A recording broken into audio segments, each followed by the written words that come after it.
Hi hello everyone welcome back to my channel. ఈరోజు నేను పకోడీ ఎగిరేసానండి.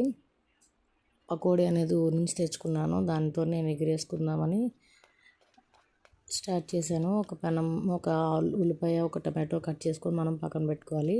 ఇప్పుడు మనం కడాయి పెట్టుకొని ఆయిల్ వేసుకొని ఉల్లిపాయ బాగా వేయించుకోవాలి. ఉల్లిపాయ బాగా వేగిన తర్వాతే మనం టమాటో అనేది వేసుకోవాలి. టమాటో అనేది మగ్గడం కోసం మనం సాల్ట్ వేసుకోవాలి. సాల్ట్ వేసుకుంటే బాగా మగ్గుతుంది టమాటో.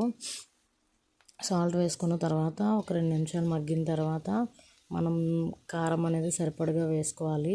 మనం ఇంట్లో వాడుకునే కారం ఉంటుంది కదా, అది ఆల్రెడీ పకోడీలోని పచ్చిమిర్చి అది ఉంటుంది కదా, నేనైతే గట్టి పకోడీ తీసుకున్నాను. ఈ గట్టి పకోడీలోని పచ్చిమిర్చి అవి కూడా ఉంటాయి కాబట్టి కారం కొంచెం తక్కువగానే పడుతుంది. దీంతోనే పులుసు కూడా చేసుకోవచ్చు, కాకపోతే నేను ఎగిరైతే వేసాను దగ్గరికి.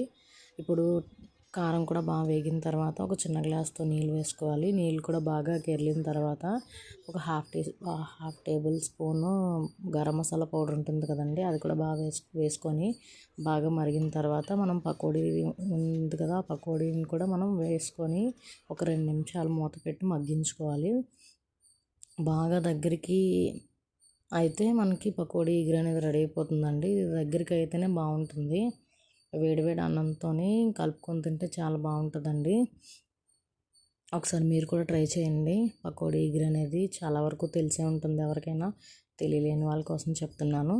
నేనైతే వేడిగా అన్నం పెట్టుకున్నాను, అలాగే పకోడీ ఎగురు కూడా వేసుకున్నాను, కొంచెం పచ్చడి కూడా వేసుకొని తింటున్నాను. ఓకే అండి, మీరు కూడా ట్రై చేయండి. Okay friends, bye.